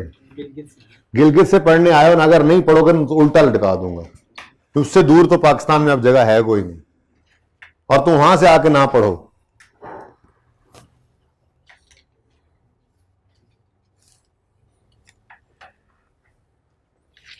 स्पीड नहीं आ रही है ना। होमवर्क किया घर पे? झूठ नहीं, उस्ताद से झूठ नहीं बोलते थे। कल आया ही नहीं था। जो होमवर्क नहीं कर रहा ना उसका हाथ नहीं चल रहा, और जो होमवर्क करके आए हैं वो बच्चे सवाल करीब करीब कर चुके हैं। बाकी आपकी मर्जी है, आपने अगर कोई 20 साल मंसूबा रखा हुआ है पास होने का सीए में, तो वो तो आपकी अपनी मर्जी है। अच्छा है, कॉलेज वालों को तो आप बहुत पसंद आएंगे, फिर घर वालों को का नुकसान कर लो।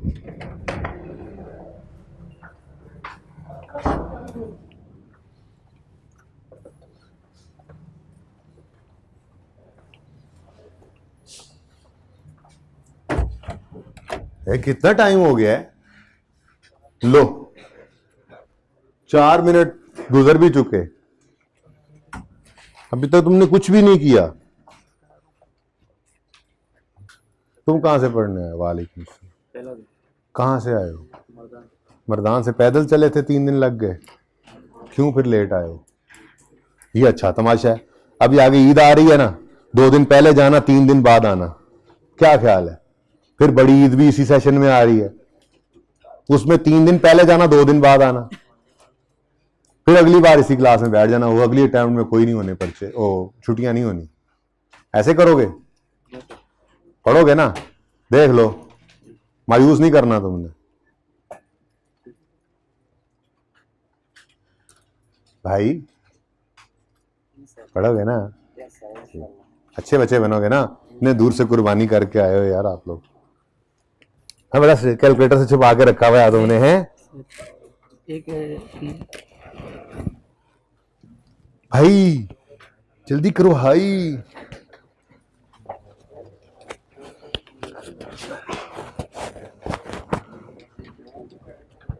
शाबाश शाबाश शाबाश। ये जो होमवर्क नहीं कर रहे ना, उनके हाथ तेज नहीं चल रहे। ये स्पीड तेज करना जरूरी है भाई। सुकून सुकून से सवाल करने वालों के सवाल कोई नहीं पर्चे में पूरे होते। तेजी से काम करना है, और फिर इतना साफ भी हो कि अगले को समझ आए, और सही भी हो। ये चीजें प्रैक्टिस से होंगी। सही, तेज भी हो काम, सही भी हो, ये प्रैक्टिस करने से होगा। शाबाश शाबाश शाबाश। ये रंग बिरंगे मार्कर पर्चे में भी यूज करोगे, है ना? अच्छा, फिर इसका एक हल है। क्लास वर्क वाला सवाल चाहे ये फूल बूटे लगा के कर लिया करो, होमवर्क वाले सवाल में सिर्फ ब्लैक बॉल पॉइंट यूज किया करो, ताकि उसकी आदत तो रहे। वैसे तो होना ही ब्लैक चाहिए आप लोगों के पास। सही, जबरदस्त। मैं कैलकुलेशन ही चेक कर सकता इस तरह चलते चलते, मैं सिर्फ फॉर्मेट देख रहा हूं। कैलकुलेशन आप लोग चेक करेंगे मेरे सवाल को देखकर। जी सही है, जबरदस्त जबरदस्त।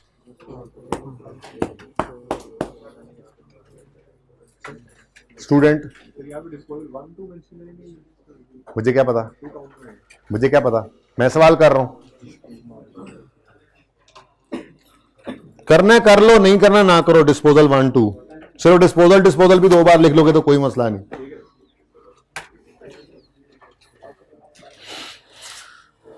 ओके, टाइम्स आप। कितने बच्चे कर चुके? अच्छा, थोड़ा सा रह गया, 2 मिनट और दिए। अब तो सभी कर लेंगे, अब तो सभी कर लेंगे। सरप्राइज होता है ऐसा सवाल। अच्छा होता है इसलिए क्योंकि इसका सलूशन मौजूद नहीं होता आपके सामने, आप खुद करते हैं, फिर आप सरप्राइज होते हैं जब वो सही होता है। शाबाश, जल्दी करें। चले, तब तक मैं उस सवाल को मिटा लूं। डस्टर देना, डस्टर।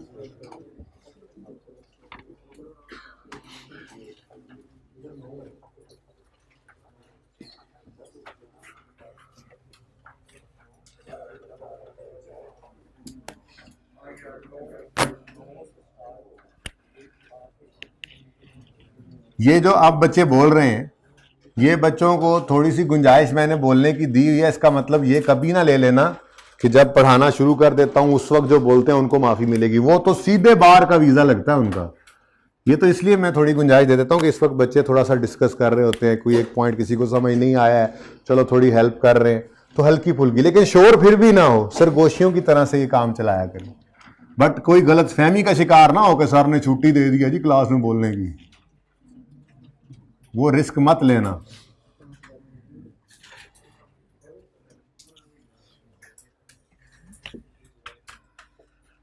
साके को बुलाओ, सारे पठानों के नाम लिखे और जो पठान ना पढ़े उसको उल्टा लटकाएंगे हम।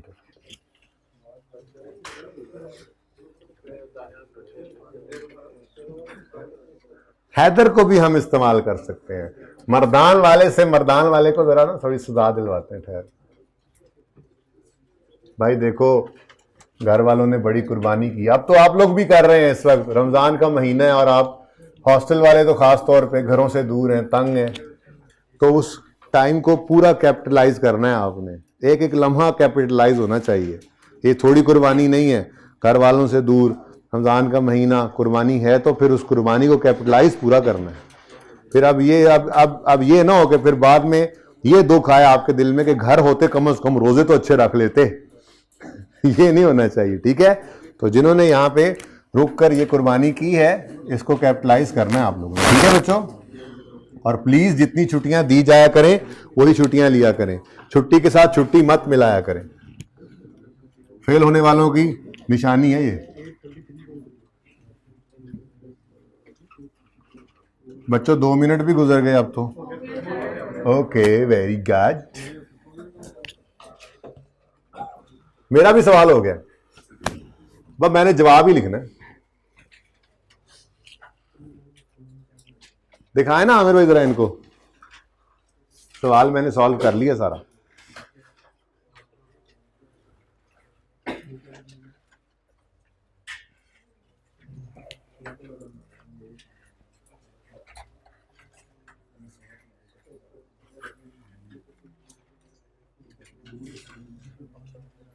लो भाई, ओ मेन काम तो किया ही नहीं, क्वेश्चन नंबर तो बदला ही नहीं।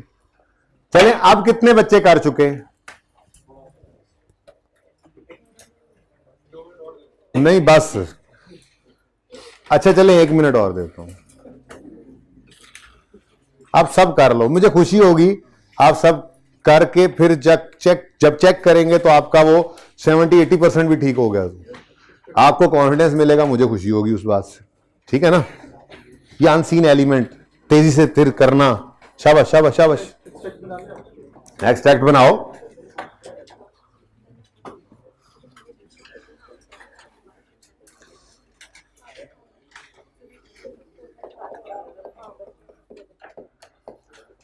एक क्लास ऑफ एसेट हो तो उसका एक ही एसेट अकाउंट बनता है और एक ही अक्यूमुलेटेड डेप्शन अकाउंट बनता है, ठीक है।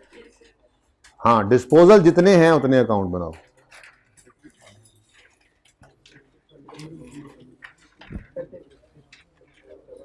सवाल थोड़ा लेंथी था, हो जाना चाहिए था।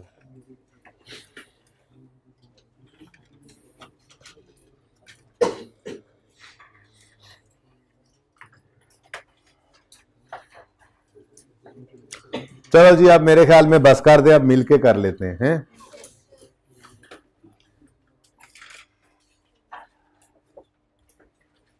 शुरू करें जी। क्वेश्चन नंबर कौन सा है? 24। यकम जनवरी 13 वाला साल है। यकम जनवरी 13 पर ओपनिंग बैलेंसेस नजर आ रहे हैं एसेट और अक्यूमुलेटेड डेप्रिसिएशन के अलग अलग। मतलब आज लिखा ही नहीं हमने यहां पे, मतलब एसेट अकाउंट बन रहा है कॉस्ट, ठीक है। अच्छा जी, ओपनिंग बैलेंस यकम जनवरी 13 पर ओपनिंग बैलेंस आ गया 70,000, ठीक है। और अक्यूमुलेटेड डेप्रिसिएशन का ओपनिंग बैलेंस आ गया 20,000, 20,000, ठीक है जी। बस अब बातें बंद कर दो यार, बस अब वो टाइम खत्म हो गया। पता तो मुझे यहां चल जाता है जो भी बोलता है, लेकिन अभी इस वक्त नहीं बोलना, ठीक है ना। अच्छा जी, ओपनिंग बैलेंस लिखा, अच्छा इसके मार्क्स होते हैं, ये ओपनिंग उठा के लिखा, मार्क्स होते हैं। नेक्स्ट, एडिशन यकम मार्च 13 को हुआ, कितने का? 10,000 का। एंट्री बोलें, एसेट अकाउंट डेबिट 10,000 से, कैश क्रेडिट कितने से, किस दिन जी? यकम मार्च 2013, ठीक है। नेक्स्ट, मैंने लेजर बनाने दिए ना, जरा हेल्प होगी मुझे। नेक्स्ट, डिस्पोजल, एक नहीं दो है, ठीक है। तो 1 बाय 1 इनको डील कर लेते हैं, मसला ही कोई नहीं है। लेकिन ये पता है आपको कि जब डिस्पोजल आता है तो अक्यूमुलेटेड एक्शन ऑफ डिस्पोजल की हमें जरूरत होती है स्टेप 2 में, तो उस वक्त फिर रुकना पड़े बार बार, इससे बेहतर क्या है पहले हम यही काम कर लेते हैं, ठीक है। तो working 1 accumulated action of disposal number 1 इसका कर लेंगे, और इसी तरह से वर्किंग 2 में accumulated depreciation of disposal number 2 कर लेंगे। नंबर लगाने की भी जरूरत नहीं है, लगाने हैं तो लगा लो। ये फिर वर्किंग 3 बन जाएगी हमारी, ठीक हो गया। चलो शुरू करते हैं जी। पहले वाले एसिड को देखो तो इसकी कॉस्ट 5000 है। अच्छा मेथड जो है ना स्ट्रेट लाइन है, देखो rate is 10% straight line, and पे लिखा हुआ है ना prepare acid account, accumulated action account, disposal account for 2013-14 मैंने फिलहाल काट दिया जरा ताकि आप थोड़ा काम करें, ठीक है। वैसे आसान है, अगला साल सिर्फ ओपनिंग की डेप्रिसिएशन लेनी होती है, कोई एडिशन नहीं है, कोई डिस्पोजल नहीं है। अच्छा लेकिन चलें छोड़े 14 को। अब ये acid account, accumulated depreciation account और डिस्पोजल अकाउंट बनाना है, और साथ लिखा हुआ है रेट ऑफ डेप्रिसिएशन 10% है और मेथड स्ट्रेट लाइन, ठीक है। तो स्ट्रेट लाइन मेथड की ही तो ये खसूसियात हैं, ये स्ट्रेट लाइन में ही तो मौजे हैं कि 1 साल की डेप्रिसिएशन निकालो और सारी ज़िंदगी से जो उसने हमारे पास गुजारी मल्टीप्लाई कर दो, तो उस एसिड की सारी ज़िंदगी की डेप्रिसिएशन हमारे पास आ जाएगी, क्योंकि हर साल डेप्रिसिएशन बराबर जो होती है स्ट्रेट लाइन में। तो हमने फिर कल ये फॉर्मूला लिखा था कि टाइम लाइन पे बनाने की बजाय ये फॉर्मूला लिखो, depreciation expense of 1 year into life pass till disposal, ठीक है। तो कॉस्ट में पे रेट लगाएंगे तो 1 साल की डेप्रिसिएशन आ जाएगी। कॉस्ट 5000 है इस एसिड की, रेट ऑफ डेप्रिसिएशन 10% है, तो 5000 इंटू 10% जी, इंटू, अब हाँ ज़बानी भी हो सकता है, यानी 1 अप्रैल 9 को ख़रीदा तो 9 वाले साल में 9 महीने, 10 में पूरा साल, 11 में पूरा साल, 12 में पूरा साल, 13 में 6 महीने, तो 3 पूरे साल हैं। पहले साल में 9 महीने हैं, दूसरे साल में 6 महीने हैं, तो ये फिर वही 15 बन गया, तो 4.25 बनता। ये ज़बानी किया, लेकिन कुछ बच्चे ऐसे देख रहे हैं, कोई मसला नहीं, उनके लिए लिख लेते हैं। डेट ऑफ परचेज बताइएगा, 1 अप्रैल 2009, डेट ऑफ सेल 30 जून 2013। जगह थोड़ी सी तंग है, थोड़ा थोड़ा करके लिखता हूँ जी। डेट ऑफ परचेज दोबारा बताइएगा, 1 अप्रैल 2009 और 30 जून 2013। अब ईयर एंड जहन में रखें, 31 दिसंबर, और 1 अप्रैल 9 को आने वाला एसिड 9 वाले साल में 9 मंथ्स यूज हुआ, तो 9 मंथ डेप्रिशिएट होगा। फिर 10 वाला पूरा साल, 11 का पूरा साल, 12 का पूरा साल, 13 में 6 माह, 4.25 ईयर्स निकल आए, ठीक है। तो 1 साल की डेप्रिसिएशन इंटू 4.25 किया तो 21, ये हमारे पास आ गई अक्यूमुलेटेड डेप्रिसिएशन ऑफ डिस्पोजल, ठीक हो गया। दूसरे का भी ये काम तमाम कर दें।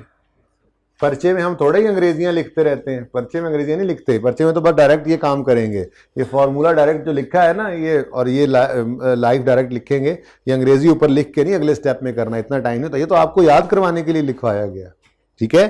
तो जब तक याद ना हो लिखते रहें, जब याद हो जाए डायरेक्ट कर लिया करें, ठीक है। तो दूसरे एसिड की कॉस्ट है 2000, रेट है 10%, तो 2000 इंटू 10% करेंगे तो 1 साल की डेप्रिसिएशन आ जाएगी, 2000 इंटू 10%। अब हमें चाहिए लाइफ पास टिल डिस्पोजल, बोलो। तो डेट ऑफ परचेज से डेट ऑफ सेल तक कैलकुलेट कर लेते हैं इसको। डेट ऑफ परचेज इस एसिड की है 1 जुलाई 10। तुम कर लो बात, हम बाद में पढ़ लेंगे, छोड़ें जी बातें करने देने को, ठीक है।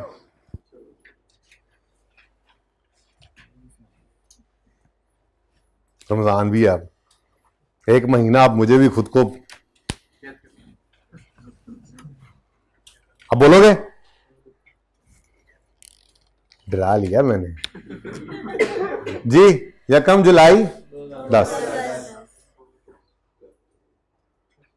बस नहीं 10, बस वैसे चलो इस सवाल पे बस जी। उसके बाद 30 सितंबर 13, सुकून से सवाल करें ताकि समझ आए अच्छी तरह। पहले वैसे भी आपने किया। ईयर एंड है 31 दिसंबर, तो यकम जुलाई 10 में जो एसेट आया था 31 दिसंबर 10 तक, 31 दिसंबर 11 तक, 31 दिसंबर 12 में, 31 दिसंबर 13 वाले साल टोटल कैलकुलेटर पे इसको कर लिया करो 3.25। तो यहां पे 3.25 से मल्टीप्लाई किया, 650 की एक्यूमुलेटेड डेप्रिसिएशन आ गई इसकी सारी जिंदगी की। ठीक है, अब ये होगा तो अगला तो काम ऐसे ही 1 मिनट में हो जाता है। लेकिन अब इसलिए मैंने पहले कर लिया ना, वैसे तो जब पक्का हो जाए तो आप जो मर्जी काम पहले करें जो बाद में, लेकिन अभी जरा स्टेप्स चूंकि याद करवा रहा हूं तो फिर मेरा दिल ये था कि जरा स्टेप्स में ब्रेक ना लगे। 4 स्टेप्स हैं तो वो बस फ्लुएंटली होते चले जाएं। ठीक है, तो पहले डिस्पोजल की बात करते हैं। पहला डिस्पोजल ये वाला 5000 वाला एसेट, 5000 वाला एसेट। स्टेप 1, हम इसकी कॉस्ट को एसेट अकाउंट में से क्रेडिट करेंगे। कॉस्ट को क्यों? एसेट अकाउंट कॉस्ट पे बन रहा है तो उसमें पड़ी भी उसकी कॉस्ट ही है। ठीक है, तो 5000 से एसेट अकाउंट को क्रेडिट किया और इसका दूसरा इंपैक्ट डिस्पोजल में डाल दिया। किस दिन? 30 जून 13 डिस्पोजल। कोई वर्किंग नहीं है, ये फिगर गिवन है सवाल में। ठीक है, ओके। यहां पे क्या लिखोगे? एसेट 30 जून 13। Step 1 done. एसेट अकाउंट को क्रेडिट कर दिया इस जाने वाले एसेट की कॉस्ट से। दूसरा इंपैक्ट डिस्पोजल में। स्टेप 2, एक्यूमुलेटेड डेप्रिसिएशन अकाउंट को डेबिट करेंगे इस जाने वाले एसेट की सारी जिंदगी की एक्यूमुलेटेड डेप्रिसिएशन से, और वो है 2125। तो 2125 से एक्यूमुलेटेड डेप्रिसिएशन अकाउंट को डेबिट करेंगे, डिस्पोजल अकाउंट को दूसरा इंपैक्ट डिस्पोजल में डाल दिया हमने। 30/6/13 एक्यूमुलेटेड डेप्रिसिएशन, 30/6/13 डिस्पोजल, लेकिन वर्किंग 1 का रेफरेंस दे दो जी स्टूडेंट। हाँ हाँ, दूसरे की बारी तो आने दो। अभी एक पूरा कर लें, फिर नए सिरे से लव ऑल से दोबारा शुरू करेंगे। ठीक है, ओके। दूसरा डिस्पोजल अलग लेकर चलेंगे, बारी आने दो उसकी। अच्छा जी,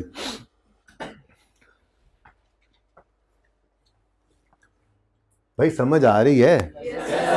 ये मेहनत के दिन है, इनको इजी नहीं लेना। वैसे तो इंट्रो में डिस्पोजल आपने नहीं पढ़ा हुआ था, लेकिन जो पढ़ा हुआ था वो भी आप देख लो कि थोड़ा डावाडोल हुआ होता है। एक बार चीजें फ्लो में लानी पड़ती हैं, और ये सारी चीजें टेस्ट होने वाली चीजें हैं जो करवाई जा रही हैं। डिस्पोजल आपको हर जगह पे ये मिलेगा अब आगे।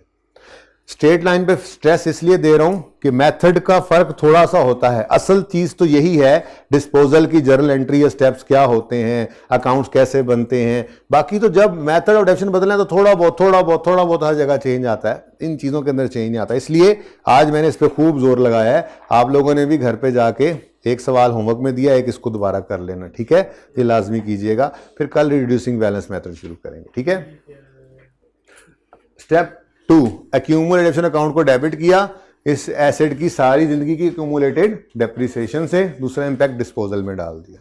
स्टेप 3, कैश को रिकॉर्ड करना है। कितने पैसे आए हैं? 1000। सेल प्रोसीड्स क्या है जी? 1000। 1000 रुपया एसेट बेचा है तो 1000 रुपया कैश आया। कैश आया तो दिमागों में, ये आपका दिमाग है, ठीक है ना। पर्चे में ना बना कर काट देना, फिर पर्चे में नहीं बनाना यार, चुप कर जाओ प्लीज, पर्चे में नहीं बनाना ये। ठीक है जी, एसेट बेचा है तो कैश आया है, कैश आया है तो कैश डेबिट, कैश डेबिट तो दूसरा इंपैक्ट डिस्पोजल में क्रेडिट कर दो। देखो मैं उधर लिखना भी नहीं चाह रहा कुछ, वो तो बना ही नहीं रहे, वो तो वैसी तरह आपको डबल एंट्री तरह स्टेप वो है, कैश डेबिट हुआ, बस दूसरा इंपैक्ट यहां। ठीक है जी, 30 जून 2013, बस यहां ये लिख दो कि इस डिस्पोजल के अकाउंट के क्रेडिट के अगेंस्ट डेबिट है कैश। ठीक है, तीन स्टेप्स हो गए। चौथा स्टेप क्या था? Balancing figure will be gain और loss which will be taken to profit and loss. तो हैवियर साइड कौन सी आ रही है? डेबिट। तो बैलेंसिंग फिगर क्रेडिट साइड पे आ जाएगी। प्रॉफिट एंड लॉस में गेन है चाहे लॉस है, प्रॉफिट एंड लॉस में जाना है बस। लिख लें ना 30 जून। अब आपको मैं ऐसी जान के नहीं लिख रहा था, अब आपको अगली तकलीफ होगी। अच्छा, अब प्रॉफिट एंड लॉस ने तो बनना है ईयर एंड पे, तो गेन लॉस का डेट वही डालें और भाई निकाल के रख लो। जिस दिन प्रॉफिट एंड लॉस बनाना उस दिन उठा के इस फिगर को वहां लिख देना।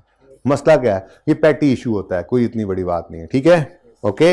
या तो डेट लिखो ही ना, या डिस्पोजल के अकाउंट में हर डेट, हर ट्रांजेक्शन के आगे एक ही चीज होती है, डेट होती है। लिख दे तो क्या है, मैं तो ये कह रहा हूं कि फर्क नहीं पड़ता। आज गेन कैलकुलेट करके लिख के रख दिया, जिस दिन प्रॉफिट एंड लॉस बने उसी दिन बनाना है तो उसी दिन डाल दो। अगर 6 महीने बाद बनाना है 6 महीने बाद डाल देना उसके अंदर। गेन लॉस निकला तो इसी दिन है ना, तो वही मसला। डेट नहीं भी लिखोगे तो काम चलेगा, प्रॉफिट एंड लॉस की फिगर के आगे सिर्फ प्रॉफिट एंड लॉस की लिख दो तो ज्यादा बेहतर है। पर लिखो वही जिस दिन ट्रांजैक्शन हुई और गेन लॉस आया, बेहतर यही है। ठीक है जी, सही है। तो फिर और पक्का करें। अब दूसरा डिस्पोजल है, चलो दूसरा डिस्पोजल आ गया। अब फिर नए सिरे से मेरे दोस्त, नए सिरे से। स्टेप 1, एसेट अकाउंट को क्रेडिट करेंगे 2000 से।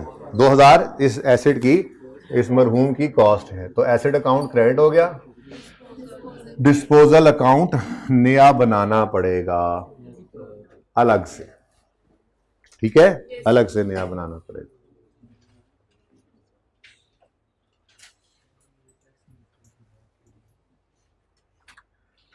किस तरह की बात टैक्स में हुई है? मुझे एंड वाले की भी आवाज नहीं देती। वैसे बता दो क्या बात हुई है? हाँ, किसने बोला अभी टैक्स में इस तरह की बात हुई है?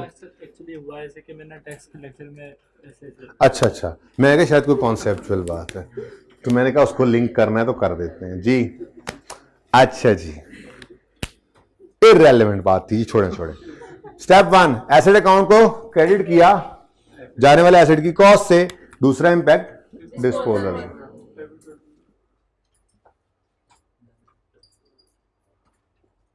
यहां पे एसेट किस दिन?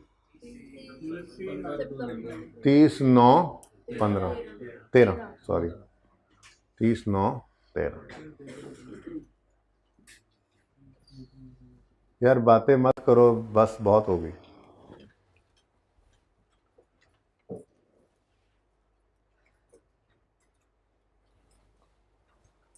जी नेक्स्ट, स्टेप 1 हो गया। Step 2, we will debit accumulated debit account with 650, क्योंकि 650 इसकी सारी जिंदगी की 650 एक्यूमुलेटेड डेबिट में डेबिट किया, डिस्पोजल अकाउंट में क्रेडिट किया। Accumulated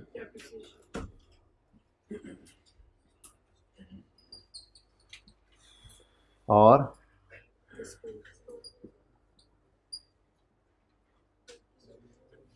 disposal working two. Step 3, we will record cash. इस दूसरे एसेट पे कैश कितना आया बेचने पे? 500। एसेट बिका है तो कैश आया है, कैश आया तो कैश डेबिट दिमागों में। दूसरा इंपैक्ट डिस्पोजल में डाल दो, कितना? 500 कैश। हैवियर साइड कौन सी? तो बैलेंस की फिगर आएगी 800।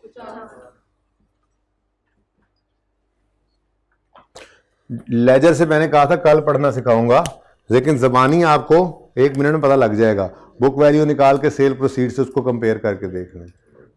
5000 का एसेट 2125 की डेप्रिसिएशन के बाद रह चुका है 2875 का, सॉरी 1875 का। अब इस जो भी बोले कैलकुलेशन आपके जिम्मे है। ये जो बुक्स के अंदर वैल्यू आ रही है, ठीक है, बुक्स के अंदर वैल्यू 2875 की ये एसेट वैल्यू रखता है 2875 की हमारी किताबों के हिसाब से। जब इसे बेचने गए तो बाजार में इसका सिर्फ 1000 मिला, तो नुकसान हो गया या फायदा? कितना नुकसान? 28 वाली चीज 1000 की बिकी तो 18 का नुकसान, ठीक है, तो वो 1875 का नुकसान आ गया, ठीक है। तो ये क्या है? लॉस। लेजर से कल पढ़ना सीखेंगे, वैसे ही अभी तो ज़बानी हम लिख लेते हैं, ठीक है। 2000 का एसेट था, 650 डेप्रीशिएट हो चुका, 1350 की वैल्यू बुक्स में नजर आ रही है। 1350 वाली चीज बाजार में बेचने गए तो मिले 500, अगेन क्या हो गया? अच्छा, अब एक और चीज जो मैंने आपको गैर महसूस तरीके से जहन नशीन करवाने की कोशिश की है वो ये है कि डिस्पोजल अकाउंट में प्रॉफिट एंड लॉस जब भी क्रेडिट साइड पे आया करेगा वो लॉस हुआ करेगा, क्योंकि बैलेंसिंग फिगर तो इधर भी आ सकती है, इधर भी आ सकती है। अब घर पे जो सवाल कल किए थे ना, उनमें से जो क्लास वाला सवाल है उसका तो मुझे पता है, होमवर्क वाला ज़हन में नहीं है। क्लास वाले सवाल के अंदर आप डिस्पोजल अकाउंट बनाएंगे तो उसमें भी इधर ही डाटा ऐसा रखा गया है कि इधर ही बैलेंसिंग फिगर आए और फिर आपको कहा जाए कि ये लॉस है, ताकि एक चीज़ ज़रा याद कॉन्सेप्चुअली भी समझ रहे हैं और चीज़ गैर महसूस तरीके से याद भी होती जा रही है। पर्चे में टाइम बचता है ना इन चीज़ों से, ठीक है, ये शॉर्टकट्स याद हो तो। ओके, सही हो गया। चले, अब अगर एक्सट्रैक्ट्स की बात करें तो ओहो, डेप्शन एक्सपेंस भी नहीं निकाला, चले निकाल लेते हैं। ओपनिंग कॉस्ट ऑफ ऑल कहाँ से मिलेगा? ये 70,000 ओपनिंग बैलेंस पड़ा है, ठीक है। Opening cost of all assets कितनी है भाई? 70,000। अब इधर देखो, इस सवाल में एक नहीं दो डिस्पोजल, तो हमने यहां पे भी डिस्पोजल्स, आपको मैं बोलता हूं ना, तो मैं बोलता हूं ओपनिंग कॉस्ट ऑफ डिस्पोजल्स, जितने डिस्पोजल हैं उतने डिस्पोजल की कॉस्ट को यहां से माइनस कर दो। तो दो हैं, दोनों को माइनस करो। पहला 5,000 वाला है, दूसरा ये दोनों को यहां से माइनस किया, जो बाकी बच गए वो सारा साल हमारे पास रहे हैं फिर, ठीक है। तो उनको आप डेप्रिशिएट करो, कोई फ्रैक्शन लगाने की जरूरत 10% है ना इस सवाल में। जी बोलो। 6300। नेक्स्ट एडिशन 10,000 है, स्ट्रेट लाइन है लेकिन रेजल वैल्यू गिवन नहीं है इसलिए कहीं नजर नहीं आती, ठीक है ना जी। इनटू यह कब मार्च को है? 10/12 833 कर दो, बस राउंड डाउन कर दो। 833.3 है ना, 833.4 भी हो तो 833, 833.5 या उससे ऊपर हो तो राउंड अप कर लिया करो, ठीक है, राउंडिंग कर लिया करो। अच्छा, उसके बाद डिस्पोजल आज एक नहीं दो हैं, तो कोई मसला नहीं है जी, दो हैं तो दोनों को ले आओ, दोनों को 10% डेप्रीशिएट करना है, लेकिन वक्त दोनों ने कम या ज्यादा इस्तेमाल। इस साल में कोई पहला एसेट 5,000 वाला एसेट जो है वो 6 महीने हमारे पास रहा है और 2,000 वाला 9 महीने। जी बोलो। और 150 जी, टोटल 75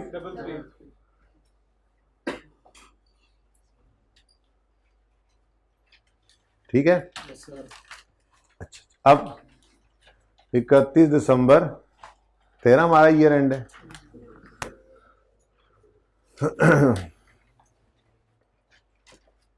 तो इधर तो आएंगे क्लोजिंग बैलेंसेस, ठीक है, तो क्लोजिंग पहले निकाल दो लें। डेप्शन एक्सपेंस फॉर द ईयर, आगे एंट्री बनी depreciation expense debit, accumulated depreciation 7533। लो जी, सवाल खत्म। क्लोजिंग 31 दिसंबर 13 का एसेट अकाउंट का क्लोजिंग कितना है जी? 73,000। और एक्यूमुलेटेड डेप्रीसिएशन अकाउंट का क्लोजिंग बैलेंस है 758। ठीक है जी, 24758। ठीक है। एक्सट्रैक्ट्स की बात करें तो depreciation expense for the year होता है, ये आ रहा है 7533। लॉस एक नहीं है आज, दो है। तो अगर गेन और लॉस, एक पे गेन एक पे लॉस होता फिर तो चलो अलग अलग शो करते। जब दोनों ही लॉस हैं, जगह भी नहीं है मेरे पास, दोनों ही लॉस हैं तो अलग अलग शो करने की कोई ज़रूरत नहीं है। आप प्रॉफिट एंड लॉस में एक्सट्रैक्ट्स बनाते हैं, इनको इकट्ठा शो कर सकते हैं। 1875 जमा 850 जी 27, बस ये अब सही हो गया ना। पिछले सवाल में तो एक जैसे आ गए थे, आपको लग रहा था कि ये दोनों सेम ही होते होंगे, ऐसा कुछ नहीं होता। ठीक है, एसेट अकाउंट का क्लोजिंग 73,000 शो कर रहा है। एक्यूमुलेटेड डेप्रीसिएशन अकाउंट का क्लोजिंग 758 शो कर रहा है। बुक वैल्यू 242, ये बैलेंस शीट के फेस पे चली जाएगी।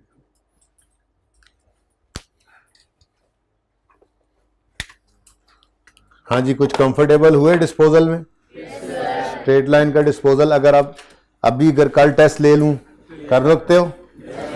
चलो, वैसे टेस्ट अगले हफ्ते होगा इंशाल्लाह। कुछ पढ़ तो लें टेस्ट के अंदर। वैसे रेगुलर जो होगा वो हफ्ते बाद हुआ करेगा। हर हफ्ते एक टेस्ट होता है, और वो ना दे के तो देखना।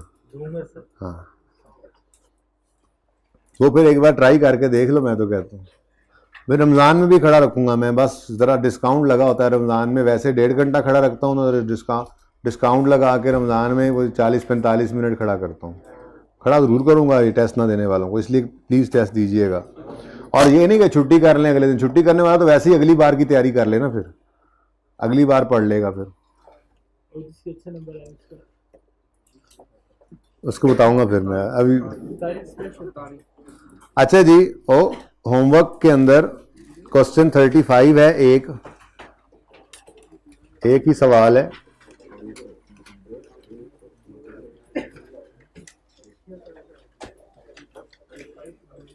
ये होमवर्क के अंदर एक ही सवाल है और नीचे सॉल्यूशन गिवन है कल वाले सवाल का, लेकिन उसमें डिस्पोजल अकाउंट इकट्ठा बना हुआ है।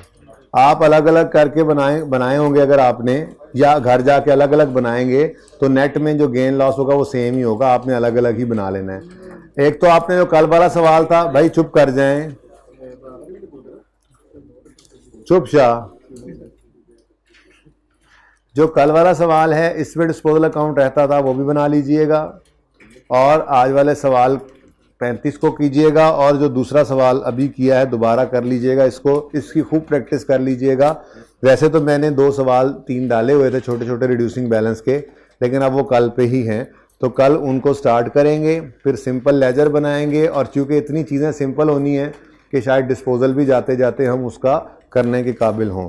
लेकिन ये सारी चीज़ें आपको भी समझ में आए, ये तो अंदाज़ा ही होता है मेरा, अगले दिन पता लगता है जाके। बहरहाल अंदाज़ा ये है कि हो जाएगा डिस्पोजल भी, लेकिन आपको समझ भी आए ये सब कुछ। उसके लिए ज़रूरी है कि आप अपनी प्रैक्टिस को खूब अच्छे तरीके से करके आइएगा। आज गुंजाइश नहीं रखनी, ठीक है जी। अल्लाह हाफिज़।